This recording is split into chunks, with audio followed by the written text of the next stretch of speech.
ಬೆಳವಣಿಗೆ, ನಾವು ಬೆಳೀತಾ ಇದ್ದೀವಿ, ಇಂಪ್ರೂವ್ಮೆಂಟ್ ಆಗ್ತಾ ಇದ್ದೀವಿ, ಅಥವಾ ನಾವು ಒಂದು ಕಾರ್ ತೊಗೊಳ್ತಾ ಇದ್ದೀವಿ, ಅಥವಾ ನಾವೊಂದು ಮನೆ ತೊಗೊಳ್ತಾ ಇದ್ದೀವಿ, ಅಥವಾ ಒಂದು ಅಭಿವೃದ್ಧಿ ಆಗ್ತಾ ಇದ್ದೀವಿ ಅಂದ ತಕ್ಷಣವೇ ಒಂದು ಜೆಲೂಸ್ ಫಾರ್ಮೇಟ್ ಆಗ್ತದೆ. ನನ್ನ ಜೊತೆನೇ ಇದ್ದಂಥವನು, ನನ್ನ ಜೊತೆನೇ ಉಣ್ತಾ ಇದ್ದವನು, ಏನು ಗೊತ್ತಿರಲಿಲ್ಲ, ನಾನೇ ಹೇಳ್ಕೊಟ್ಟೆ ಅವನಿಗೆ, ಅವನು ಈ ರೀತಿ ಡೆವಲಪ್ ಆಗ್ತಾ ಇದ್ದಾನೆ, ಇವನು ಡೆವಲಪ್ಮೆಂಟ್ನ ಹೆಂಗಾದರೂ ಮಾಡಿ ತಡಿಬೇಕಲ್ಲ. ಈ ಕೆಲವು ಶತ್ರುಗಳಿಂದ ಕೆಡುಕುಗಳನ್ನು ಅನುಭವಿಸ್ತಾ ಇರ್ತಾರೆ, ತೊಂದರೆಗಳನ್ನು ಅನುಭವಿಸ್ತಾ ಇರ್ತಾರೆ. ಸೊ ಶತ್ರುಗಳ ಪ್ರಭಾವಕ್ಕೆ ಒಳಗಾಗಿ ತುಂಬ ನರಳುತ್ತಾ ಇರ್ತಾರೆ. ಕುಟುಂಬದಲ್ಲೋ ಅಥವಾ ವೃತ್ತಿ ಮಾಡೋ ಸ್ಥಳದಲ್ಲೋ ಅಥವಾ ಸ್ನೇಹಿತರ ಹತ್ರನೋ ಯಾವುದೋ ಒಂದು ಸಂದರ್ಭದಲ್ಲಿ ಯಾರಿಗೂ ಒಂದಷ್ಟು ಹರ್ಟ್ ಆಗೋ ಥರ ನಾವು ನಡ್ಕೊಂಡ್ಬಿಡ್ತೀವಿ. ಅದು ನಮಗೆ ಗೊತ್ತಿದ್ದೋ ಗೊತ್ತಿಲ್ಲದೇನೋ ನಡೆದೋಗುತ್ತೆ. ಸೊ ಇಂತಹ ಸಂದರ್ಭದಲ್ಲಿ ಅವರಲ್ಲಿ ಕೆಲವು ವೈಮನಸ್ಸುಗಳು ಸೃಷ್ಟಿಯಾಗುತ್ತೆ. ನಮಸ್ತೆ ವೀಕ್ಷಕರೇ, ನಾನು ನಿಮ್ಮ ಮೈಸೂರಿನ ಶ್ರೀನಿವಾಸನ್. ವೀಕ್ಷಕರೇ, ಈ ಒಂದು ಸಂಚಿಕೆಯಲ್ಲಿ ಬಹಳ ಅದ್ಭುತವಾದಂತಹ ಮಾಹಿತಿಯನ್ನು ನಾನು ನಿಮಗೆ ಕೊಡ್ತಾ ಇದ್ದೀನಿ. ಏನಪ್ಪ ಮಾಹಿತಿ ಅಂದರೆ, ಇವತ್ತು ಸಾಮಾನ್ಯವಾಗಿ ಕೆಲವು ಶತ್ರುಗಳಿಂದ ಕೆಡುಕುಗಳನ್ನು ಅನುಭವಿಸ್ತಾ ಇರ್ತಾರೆ, ತೊಂದರೆಗಳನ್ನು ಅನುಭವಿಸ್ತಾ ಇರ್ತಾರೆ. ಸೊ ಶತ್ರುಗಳ ಪ್ರಭಾವಕ್ಕೆ ಒಳಗಾಗಿ ತುಂಬ ನರಳುತ್ತಾ ಇರ್ತಾರೆ. ಸೊ ನಿಮ್ಮ ಜೀವನದ ಏಳಿಗೆಗೆ ಒಬ್ಬರಿಂದ ಅಡೆತಡೆಗಳಾಗ್ತಾ ಇರ್ತದೆ. ಸೊ ಅಂಥವರಿಂದ ದೂರ ಉಳಿಯೋದು ಹೇಗೆ, ಅಂಥವರು ನಿಮ್ಮ ಒಂದು ವ್ಯವಸ್ಥೆಯಿಂದ ದೂರ ಉಳಿಯೋದು ಹೇಗೆ, ಅಂಥವರು ಹೇಗೆ ನಿಮ್ಮಿಂದ ಅಂಥವರು ಹೇಗೆ ಪರಿವರ್ತನೆ ಆಗ್ತಾರೆ, ನಿಮ್ಮನ್ನು ಕೆಟ್ಟದ್ದನ್ನು ಮಾಡ್ದೇ ಒಳ್ಳೆಯ ರೀತಿಯಲ್ಲಿ ನಿಮ್ಮ ಒಂದು ವ್ಯವಸ್ಥೆಯಲ್ಲಿ ಹೇಗೆ ಬರ್ತಾರೆ ಅನ್ನುವಂಥದ್ದೇ ವಿಚಾರ. ಹಾಗಾಗಿ ಈ ಒಂದು ವಿಡಿಯೋವನ್ನು ಸ್ಕಿಪ್ ಮಾಡದೆ ಸಂಪೂರ್ಣವಾಗಿ ನೋಡಬೇಕು ಅಂತ ಹೇಳಕ್ಕೆ ಇಷ್ಟಪಡ್ತೀನಿ ವೀಕ್ಷಕರೇ. ಸಾಮಾನ್ಯವಾಗಿ ನೋಡಿ, ಇವತ್ತು ನಾವು ಕೆಲವೊಂದು ನಡೆನುಡಿಗಳು ಹೇಗಿರ್ತದೆ, ಆತುರದಿಂದ ಅಥವಾ ಒಂದು ಏನೋ ಕೋಪ, ಸಿಟ್ಟು, ಆವೇಶದಿಂದ ಕುಟುಂಬದಲ್ಲೋ ಅಥವಾ ವೃತ್ತಿ ಮಾಡೋ ಸ್ಥಳದಲ್ಲೋ ಅಥವಾ ಸ್ನೇಹಿತರ ಹತ್ರನೋ ಯಾವುದೋ ಒಂದು ಸಂದರ್ಭದಲ್ಲಿ ಯಾರಿಗೂ ಒಂದಷ್ಟು ಹರ್ಟ್ ಆಗೋ ಥರ ನಾವು ನಡ್ಕೊಂಡ್ಬಿಡ್ತೀವಿ. ಅದು ನಮಗೆ ಗೊತ್ತಿದ್ದೋ ಗೊತ್ತಿಲ್ಲದೇನೋ ನಡೆದೋಗುತ್ತೆ. ಸೊ ಇಂತಹ ಸಂದರ್ಭದಲ್ಲಿ ಅವರಲ್ಲಿ ಕೆಲವು ವೈಮನಸ್ಸುಗಳು ಸೃಷ್ಟಿಯಾಗುತ್ತೆ. ಇನ್ನು ಕೆಲವೊಂದು ಸಲ ಏನಾಗ್ತದೆ, ಕುಟುಂಬದ ಆಜನ್ಮ ಪರ್ಯಂತ ಕೆಲವೊಂದಷ್ಟು ಶತ್ರುತ್ವಗಳನ್ನು ಹುಟ್ಟಿಸ್ಕೊಂಡು ಬಂದಿರ್ತಾರೆ. ಮತ್ತು ಕೆಲವೊಂದು ಬಾರಿ ಏನಾಗಿರುತ್ತೆ, ಅಕ್ಕಪಕ್ಕ ಮನೆಯದು ಸಣ್ಣ ಪುಟ್ಟ ವಿಚಾರಗಳಿಗೂ ಜಗಳಗಳಾಗಿರುತ್ತೆ, ಅದೇ ಒಂದು ದೊಡ್ಡ ದ್ವೇಷ ಆಗಿಬಿಟ್ಟಿರುತ್ತೆ. ಸೊ ಬಾಲ್ಯದಲ್ಲಾಗಿರ್ಬೋದು, ಒಂದು ಯೌವನದಲ್ಲಾಗಿರ್ಬೋದು, ಅಥವಾ ಒಂದು ವೃದ್ಧಾಪ್ಯದಲ್ಲಾಗಿರ್ಬೋದು, ಯಾವುದೋ ಒಂದು ಸಂದರ್ಭದಲ್ಲಿ ಯಾವುದೋ ಒಂದು ಅನಿರೀಕ್ಷಿತವಾದ ತೊಂದರೆಗಳು ನಮ್ಮಿಂದ ಆಗಿರ್ಬೋದು, ಅಥವಾ ನಮ್ಮ ಕುಟುಂಬದಿಂದ ಆಗಿರ್ಬೋದು, ಅಥವಾ ನಮ್ಮ ಅಣ್ಣ ತಮ್ಮ ತಂದೆಯವರಿಂದ ಆಗಿರ್ಬೋದು. ಸೊ ಅದಕ್ಕೆಲ್ಲ ಇವತ್ತು ವಾಸ್ತವಿಕವಾಗಿ ಇದ್ದಂಥವ್ರ ಮೇಲೆ ಕೆಲವು ಪರಿಣಾಮಗಳನ್ನು ಬಿಟ್ಟು ಅವ್ರನ್ನ ಉಳಿಗಾಲದ ಇಲ್ಲದಿದ್ದ ಅವರ ಬೆಳವಣಿಗೆಯನ್ನು ತಡೆದು ತೊಂದರೆ ಕೊಡಬೇಕು ಅಂತಲೇ ಭಾಳಷ್ಟು ಜನಗಳು ಸಮಸ್ಯೆಗಳನ್ನು ಕೊಡ್ತಾ ಇರ್ತಾರೆ. ಸೊ ಕೆಲವೊಂದು ಬಾರಿ ನಾವು ಮಾಡಿದ ತಪ್ಪು ನಮಗೆ ರಿಯಲೈಸೇಷನ್ ಆಗಿ ನಾವೇ ಕಾಂಪ್ರಮೈಸ್ ಆಗೊಂಡಿರ್ತೀವಿ. ಬಟ್ ನಮ್ಮ ಜೊತೆನೇ ಇದ್ಕೊಂಡು ಕಾಂಪ್ರಮೈಸ್ ಆಗಿ ನಮ್ಮ ಹಿಂದೆನೇ ಕತ್ತಿ ಮಸೀತಾ ಇರ್ತಾರೆ. ಸೊ ಯಾವುದಾದ್ರೂ ಒಂದು ಸಂದರ್ಭ ಬರಲಿ ಅಂತಲೇ ಕಾಯ್ತಾ ಇರ್ತಾರೆ. ಸೊ ಇಂತಹ ಪ್ರಸಂಗಗಳಲ್ಲಿ ಈ ಶತ್ರುಗಳ ಕೆಡುಕುಗಳಿಂದ ನಾವು ಬಚಾವಾಗೋದು, ಅಥವಾ ಅವರು ನಮ್ಮಿಂದ ದೂರ ಉಳಿಯುವಂಥದ್ದು, ಅಥವಾ ನಮಗೆ ಕೆಡುಕು ಮಾಡದೇ ಇರೋ ಥರ ಮನಸ್ಸು ಅವ್ರಿಗೆ ಬರುವಂಥದ್ದು ಹೇಗೆ, ಇದು ಬಹಳ ಇಂಪಾರ್ಟೆಂಟ್ ಆದಂತಹ ಒಂದು ವಿಚಾರ ವೀಕ್ಷಕರೇ. ನೋಡಿ, ಸಾಮಾನ್ಯವಾಗಿ ನಮ್ಮ ಕೆಲಸದ ಕಾರ್ಯಾಲಯದಲ್ಲಿ ಅಥವಾ ನಾವು ವೈಯಕ್ತಿಕ ಬದುಕಿನಲ್ಲಿ ಯಾವುದಾದ್ರೂ ವಿವಿಧ ನಮಗೆ ತೊಂದರೆಗಳು ಎದುರಾಗ್ತಾ ಇದೆ ಅಂತ ಅಂದಾಗ ನಾವು ತುಂಬ ಸೂಕ್ಷ್ಮವಾಗಿ ಕೂತ್ಕೊಂಡು ಯೋಚನೆ ಮಾಡ್ತೀವಿ. ಯಾಕೆ ಹಿಂಗಾಯಿತು, ಯಾರಿಂದ ಹಿಂಗಾಯಿತು, ಯಾರು ಇದು ಮಾಡಿದ್ರು, ಅವನು ಈ ಥರ ಮಾಡೋಕ್ಕೆ ಏನು ಕಾರಣ, ನಾನು ಅವ್ರಿಗೇನಾರ ಮಾಡಿದ್ನ, ಈ ಥರದ್ದೆಲ್ಲ ನಮ್ಮಲ್ಲಿ ನಾವು ಭಾಳಷ್ಟು ಸಲ ರಿಯಲೈಸೇಷನ್ ಮಾಡಿಕೊಂಡು ಕೂಡ ಅವ್ರಿಗೆ ನಾವು ಕ್ಷಮೆಯನ್ನು ಯಾಚಿಸಿ ಅವ್ರನ್ನ ಕಾಂಪ್ರಮೈಸ್ ಮಾಡ್ಕೊಂಡಿದ್ದರೂ ಕೂಡ ಅವರ ಹಗೆಯನ್ನು ಅವರು ಬಿಡ್ತಾ ಇರೋದಿಲ್ಲ. ಸೊ ಇಂತಹ ಸಂದರ್ಭಗಳಲ್ಲಿ ಅವರು ನಮ್ಮಿಂದ ದೂರ ಉಳಿಬೇಕು. ಯಾಕಂದರೆ ಈಗ ಎಷ್ಟು ದೂರ ಉಳಿದಷ್ಟು ಒಳ್ಳೆಯದೇ ಅಲ್ವಾ. ಅವರು ದೂರ ಉಳಿಯೋದು ಒಂದೇ ಅಲ್ಲ, ಎಲ್ಲೇ ಇದ್ದರೂ ಯಾವ ಥರ ಬೇಕಾದ್ರೂ ಅವರು ಕೆಟ್ಟದ್ದನ್ನು ನಮಗೆ ಮಾಡ್ಬೋದು.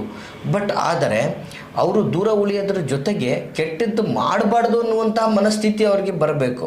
ಆ ಒಂದು ನಿಟ್ಟಲ್ಲಿ ಒಂದು ಕಾರ್ಯತಂತ್ರಗಳನ್ನು ಮಾಡುವಂಥದ್ದು ಇರ್ತದೆ ವೀಕ್ಷಕರೇ. ಸೊ ಆ ಥರ ಒಂದು ಕಾರ್ಯತಂತ್ರವನ್ನು ಮಾಡಿದಾಗ ನಾವು ಕೆಡುಕನ್ನು ಅನುಭವಿಸೋದು ತಪ್ಪು ಅಂಥದ್ದಾಗ್ತದೆ. ನೋಡಿ, ಸಾಮಾನ್ಯವಾಗಿ ಇವತ್ತಿನ ದಿನ ಕೆಲವೊಬ್ರಿಗೆ ಏನಾಗ್ತದೆ, ನಾವು ಬೆಳೀತಾ ಇದ್ದೀವಿ, ಇಂಪ್ರೂವ್ಮೆಂಟ್ ಆಗ್ತಾ ಇದ್ದೀವಿ, ಅಥವಾ ನಾವು ಒಂದು ಕಾರ್ ತೊಗೊಳ್ತಾ ಇದ್ದೀವಿ, ಅಥವಾ ನಾವೊಂದು ಮನೆ ತೊಗೊಳ್ತಾ ಇದ್ದೀವಿ, ಅಥವಾ ಒಂದು ಅಭಿವೃದ್ಧಿ ಆಗ್ತಾ ಇದ್ದೀವಿ ಅಂದ ತಕ್ಷಣವೇ ಒಂದು ಜೆಲೂಸ್ ಫಾರ್ಮೇಟ್ ಆಗ್ತದೆ. ನನ್ನ ಜೊತೆನೇ ಇದ್ದಂಥವನು, ನನ್ನ ಜೊತೆನೇ ಉಣ್ತಾ ಇದ್ದವನು, ಏನು ಗೊತ್ತಿರಲಿಲ್ಲ, ನಾನೇ ಹೇಳ್ಕೊಟ್ಟೆ ಅವನಿಗೆ, ಅವನು ಈ ರೀತಿ ಡೆವಲಪ್ ಆಗ್ತಾ ಇದ್ದಾನೆ, ಇವನು ಡೆವಲಪ್ಮೆಂಟ್ನ ಹೆಂಗಾದರೂ ಮಾಡಿ ತಡಿಬೇಕಲ್ಲ. ಸೊ ಯಾಕೆ ಈ ರೀತಿಯಾದಂತಹ ದುರ್ಬುದ್ಧಿ ಮನುಷ್ಯನಿಗೆ ಅನ್ನುವಂಥದ್ದು ಬಹಳ ಸಲ ನಾವು ಯೋಚನೆ ಮಾಡಿರ್ತಕ್ಕಂಥದ್ದು. ಬಹಳ ದುರ್ಬುದ್ಧಿ ಇವತ್ತಿನ ದಿನ ಈ ಜಲೂಸ್ ಅನ್ನೋದು ಫಾರ್ಮೆಟ್ ಆಗಿ, ಮತ್ತು ಹೇಗಾದರೂ ಮಾಡಿ ಅವನ ಒಂದು ವ್ಯವಸ್ಥೆಯನ್ನು ನಾಶ ಮಾಡಬೇಕು. ಅವನೇನು ಮಾಡ್ತಾ ಇದ್ದಾನೆ ಅದನ್ನೇ ಒಂದು 10 ಜನಗಳಿಗೆ ಬೇಕಂತಲೇ ಹೇಳಿ ಮಾಡಿಸುವಂಥದ್ದು. ಅದು ಒಂದು ನೀಚ ಪ್ರವೃತ್ತಿ, ವ್ಯಕ್ತಿತ್ವ. ಅದು ನಮ್ಮೊಟ್ಟಿಗೆ ಇರ್ತಾರೆ, ನಾವು ಮಾಡೋದನ್ನೆಲ್ಲ ನೋಡ್ತಾ ಇರ್ತಾರೆ, ನಾವು ಆಡುವಂಥ ವಿಚಾರಗಳನ್ನು ಕೇಳ್ತಾ ಇರ್ತಾರೆ.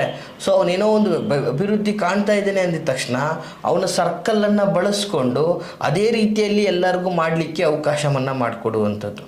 ಸೊ ಯಾಕಂದರೆ ಎಲ್ಲರೂ ಅತಿ ಹೆಚ್ಚಾದಾಗ ಅವನ ಮಾರ್ಕೆಟ್ ಡೌನ್ ಆಗಬೇಕು ಅನ್ನುವಂಥದ್ದು.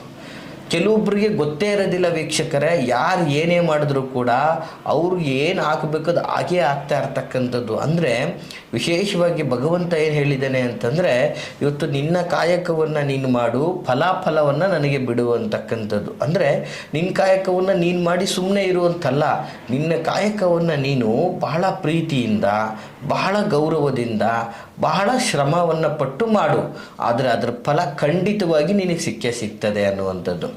ಸೊ ಇದೆಲ್ಲ ನಾನು ಯಾಕೆ ಹೇಳ್ತಾ ಇದ್ದೀನಿ ಅಂದರೆ ವೀಕ್ಷಕರೇ, ಇವತ್ತಿನ ಸಮಾಜದಲ್ಲಿ ಅಭಿವೃದ್ಧಿ ಕಾಣುವಂಥವರನ್ನು ಗುರಿಯನ್ನಾಗಿ ಮಾಡಿಕೊಂಡು ಅವರನ್ನು ಕುಗ್ಗಿಸಿ ಸಮಾಜದಲ್ಲಿ ಅವರ ವ್ಯವಸ್ಥೆ ನಾಶ ಮಾಡುವಂಥ ಜನಗಳೇ ಹೆಚ್ಚಾಗಿರ್ತಕ್ಕಂಥದ್ದು. ಇವತ್ತು ಒಬ್ಬ ವ್ಯಕ್ತಿ ಮನೆಯ ಮುಖ್ಯಸ್ಥನಾಗಿರ್ತಾನೆ, ಅವನ ಮೇಲೆ ಅವನ ಏಳಿಗೆ ಆಗದಿರೋ ಥರ ಒಂದು ಪ್ರಭಾವ, ಅಂದರೆ ಅವನ ಮೇಲೆ ಅವನ ಒಂದು ಅಭಿವೃದ್ಧಿಗೆ ಅಡೆತಡೆಗಳನ್ನು ತಂದುಬಿಟ್ರು ಅಂದರೆ ಅವನ ಮಕ್ಕಳಿಗೆ ಏನು ಓದಿಸ್ತಾನೆ? ಆ ಮಕ್ಕಳು ಓದಲಿಲ್ಲ ಅಂದರೆ ಸಮಾಜಕ್ಕೆ ಸಭ್ಯರಾಗಿ ಹೇಗೆ ಬರ್ತಾರೆ? ಮಕ್ಕಳಿಗೆ ಮದುವೆ ಹೇಗೆ ಮಾಡ್ತಾನೆ? ಒಂದು ಸುಂದರವಾದ ಮನೆಯನ್ನು ಹೇಗೆ ಕಟ್ಕೊಳ್ತಾನೆ? ಈ ರೀತಿಯಲ್ಲಿ ಒಬ್ಬ ಮನೆಯ ಮುಖ್ಯಸ್ಥನ ಒಂದು ವ್ಯವಸ್ಥೆನೇ ನಾಶ ಮಾಡ್ತಾರೆ ಅಂದಾಗ ಅವನು ಅದರಿಂದಾಗಿ ಡಿಪ್ರೆಸ್ ಆಗಿ ನಾನಾ ದುಷ್ಟ ಚಟಗಳನ್ನು ಕಲ್ತ್ಕೊಂಡು ಒಂದು ಮನೆನೇ ನಾಶ ಆಗ್ಬಿಡ್ತದಲ್ಲ ವೀಕ್ಷಕರೇ. ಇದರಿಂದ ಹೆಂಡತಿ ಮಕ್ಕಳು ಎಲ್ಲರೂ ಬೀದಿಗೆ ಬಂದುಬಿಡ್ತಾರೆ. ಸೊ ಇಂತಹ ದುಷ್ಕೃತ್ಯ ಮಾಡ್ತಕ್ಕಂಥವ್ರಿಗೆ ಅವರ ಮನಸ್ಸು ಪರಿವರ್ತನೆ ಆಗಬೇಕು, ಮತ್ತು ಅಂತಹ ಒಂದು ಕಾರ್ಯಗಳಿಂದ ದೂರ ಉಳಿಬೇಕು. ಏನಪ್ಪ ತಂತ್ರ ಅಂತಂದರೆ ವೀಕ್ಷಕರೇ, ದಯವಿಟ್ಟು ನೋಟ್ ಮಾಡ್ಕೊಳ್ಳಿ, ಬಹಳ ಸುಲಭವಾದಂತಹ ತಂತ್ರ ನೋಡಿ. ಶತ್ರುಗಳನ್ನು ತುಂಬ ವಿಶೇಷವಾಗಿ ಪರಿವರ್ತನೆಗೊಳಿಸಬೇಕು, ಅವರ ಒಂದು ಕೆಟ್ಟ ಪರಿವರ್ತನೆಯಿಂದ ದೂರ ಉಳಿಬೇಕು ಅನ್ನುವಂತಹ ಈ ಒಂದು ವಿಶೇಷವಾದ ತಂತ್ರ ಬಹಳ ಸುಲಭವಾಗಿರ್ತದೆ ವೀಕ್ಷಕರೇ. ಒಂದು ಬಿಳಿ ಕಾಗದದಲ್ಲಿ ಆ ಒಂದು ಶತ್ರುವಿನ ಹೆಸರನ್ನು ಬರೆದು ಕರ್ಪೂರದಲ್ಲಿ ಸಂಪೂರ್ಣವಾಗಿ ಸುಟ್ಬಿಡಿ ವೀಕ್ಷಕರೇ. ಕರ್ಪೂರದಲ್ಲಿ ಅದನ್ನು ಸಂಪೂರ್ಣವಾಗಿ ಸುಟ್ಬಿಡಿ. ಇದನ್ನು ನೀವು ಯಾವ ದಿನಗಳಲ್ಲಿ ಬೇಕಾದರೂ ಸಹ ಮಾಡ್ಬೋದು. ಇಂತಹ ದಿನವೇ ಮಾಡಬೇಕು, ಇಂತಹ ಸಮಯದಲ್ಲೇ ಮಾಡಬೇಕು ಅಂತ ಏನಿಲ್ಲ, ಯಾವ ದಿನಗಳಲ್ಲಿ ಬೇಕಾದರೂ ಮಾಡ್ಬೋದು. ಏನು ಮಾಡಬೇಕು, ಪ್ರಥಮವಾಗಿ ಒಂದು ಬಿಳಿ ಪೇಪರನ್ನು ತೆಗೆದುಕೊಂಡು ಅದರಲ್ಲಿ ಆ ಒಂದು ವ್ಯಕ್ತಿಯ ಹೆಸರನ್ನು ಬರೆದು, ಇವತ್ತು ನಿಮಗೆ ಯಾರು ಶತ್ರುವಾಗಿ ಕಾಡ್ತಾ ಇದ್ದಾನೆ, ನಿಮ್ಮ ಅಭಿವೃದ್ಧಿಗೆ ಅಡ್ಡಿ ಆಗ್ತಾ ಇದ್ದಾನೆ, ನಿಮಗೆ ತೊಂದರೆಯನ್ನು ಮಾಡ್ತಾ ಇದ್ದಾನೆ, ಅವನ ಹೆಸರನ್ನು ಬರೆದು ಅದು ಸಂಪೂರ್ಣವಾಗಿ ಕರ್ಪೂರದಲ್ಲಿ ಅದನ್ನು ಸುಡಬೇಕು ವೀಕ್ಷಕರೇ. ಸುಟ್ಟ ನಂತರ ಅದರ ಒಂದು ಕಾಡಿಗೆ ಇರ್ತದಲ್ಲ, ಅದರ ಒಂದು ಕಾಡಿಗೆಯಿಂದ ಅರಳಿ ವೃಕ್ಷದ ಮೇಲೆ ಮತ್ತೆ ಆ ಒಂದು ಶತ್ರುವಿನ ಹೆಸರನ್ನೇ ಬರೀಬೇಕು ವೀಕ್ಷಕರೇ. ನೋಡಿ, ಆ ಬಿಳಿ ಪೇಪರಲ್ಲಿ ಶತ್ರುವಿನ ಹೆಸರು ಬರೆದು ಸುಟ್ಟಾದ ನಂತರ ಮತ್ತೆ ಅರಳಿ ಎಲೆಯ ಮೇಲೆ ಆ ಸುಟ್ಟ ಬೂದಿ ಇರ್ತದಲ್ಲ, ಆ ಒಂದು ಕಪ್ಪು ಕಾಡಿಗೆ ಥರ, ಆ ಕಾಡಿಗೆಯಿಂದನೇ ಅರಳಿ ಎಲೆಯ ಮೇಲೆ ಈ ಒಂದು ಶತ್ರುವಿನ ಹೆಸರನ್ನು ಬರೆದು ಅದನ್ನು ನಿರ್ಜಲವಾದಂಥ ಸ್ಥಳದಲ್ಲಿ, ಯಾವುದಾದ್ರೂ ಒಂದು ನಿರ್ಜಲವಾದ ಸ್ಥಳ, ಸೊ ಯಾವುದೂ ಇರಬಾರ್ದು, ಗುಡ್ಡಗಾಡು ಪ್ರದೇಶ ಆಗಿರ್ಬೋದು, ಸಮತಟ್ಟಾದಂತಹ ಪ್ರದೇಶ ಆಗಿರ್ಬೋದು, ಎಲ್ಲಾದರೂ ಆಗಿರ್ಬೋದು, ಒಂದು ನಿರ್ಜಲವಾದಂತಹ ಸ್ಥಳದಲ್ಲಿ ಒಂದು ಭೂಮಿಲಿ ಒಂದು ಸ್ವಲ್ಪ ಒಂದು ಅರ್ಧ ಅಡಿನೋ ಒಂದು ಅಡಿನೋ ಆಳ ತೆಗೆದು ಅದರಲ್ಲಿ ಸಂಪೂರ್ಣವಾಗಿ ಆ ಎಲೆ ಸಮೇತ ಹೂಳು ಬಿಡಬೇಕು ವೀಕ್ಷಕರೇ.